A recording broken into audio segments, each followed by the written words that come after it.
फजर का वक्त शुरू होता है सुबह सादिक से लेकर तुलुए आफ्ताब तक। सुबह सादिक से लेकर तुलुए आफ्ताब तक। सुबह सादिक कब शुरू होती है?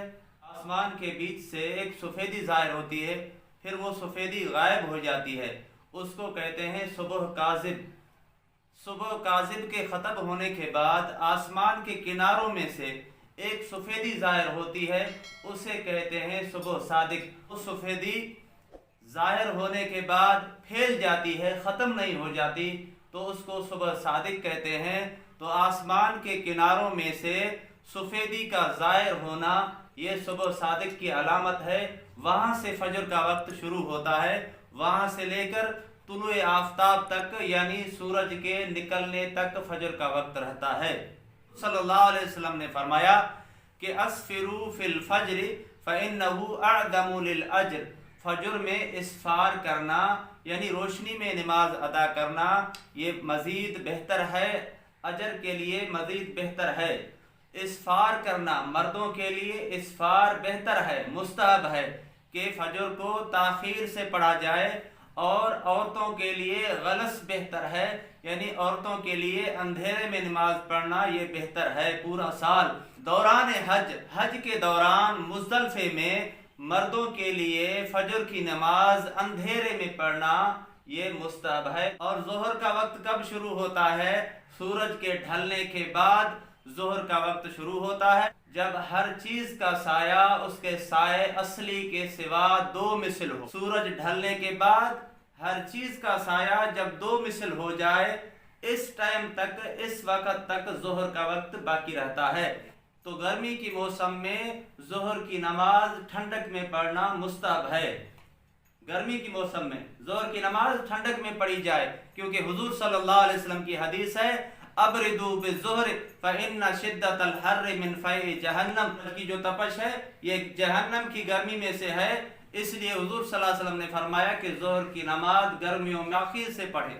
तो ज़ोहर की नमाज ताख़ीर में पढ़ना मुस्तहब है। पहले वक्त में भी अगर पढ़ेंगे तो इसमें कोई कराहत नहीं है, पढ़ सकते हैं, लेकिन ताख़ीर करना ये बेहतर है। और असर का वक्त कब शुरू होगा? जब हर चीज़ का साया दो मिसल हो जाए।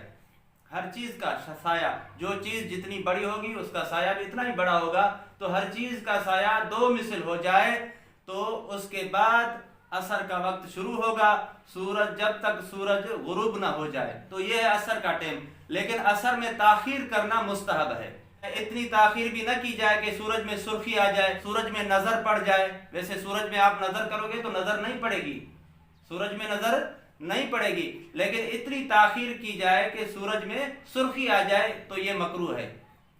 वैसे पूरा साल असर की नमाज ताख़ीर में पढ़ना ये मुस्तहब है।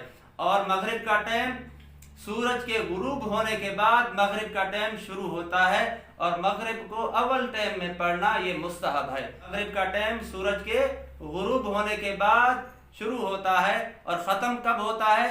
तो जब तक आसमान के किनारों में सुर्खी बाकी है तो मगरिब का टाइम बाकी है। इतनी मगरिब में इतनी देर करना कि सितारे ज़ाहिर हो जाए फिर मगरिब अदा की जाए, ये मकरूह है। मजबूरी है तो अलहदा बात है, लेकिन जानबूझकर मगरिब में ताख़ीर करना ये मकरूह है कि सितारे ज़ाहिर हो जाए।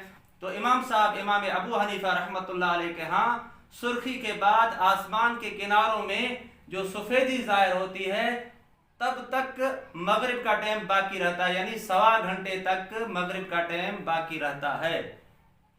तो आसमान के सफ़ेदी के ख़त्म होने के बाद इशा का टाइम शुरू होता है। तो इशा का टाइम कब शुरू होगा? जब सफ़ेदी ज़ाहिर हो। सफ़ेदी के ख़त्म होने के बाद आसमान के किनारों में सफ़ेदी के ख़त्म होने के बाद इशा का वक्त शुरू होता है, शुरू होता है। तो इशा का टाइम वहाँ से शुरू होता है, कब तक? सुबह सादिक तक। ये है इशा का टाइम।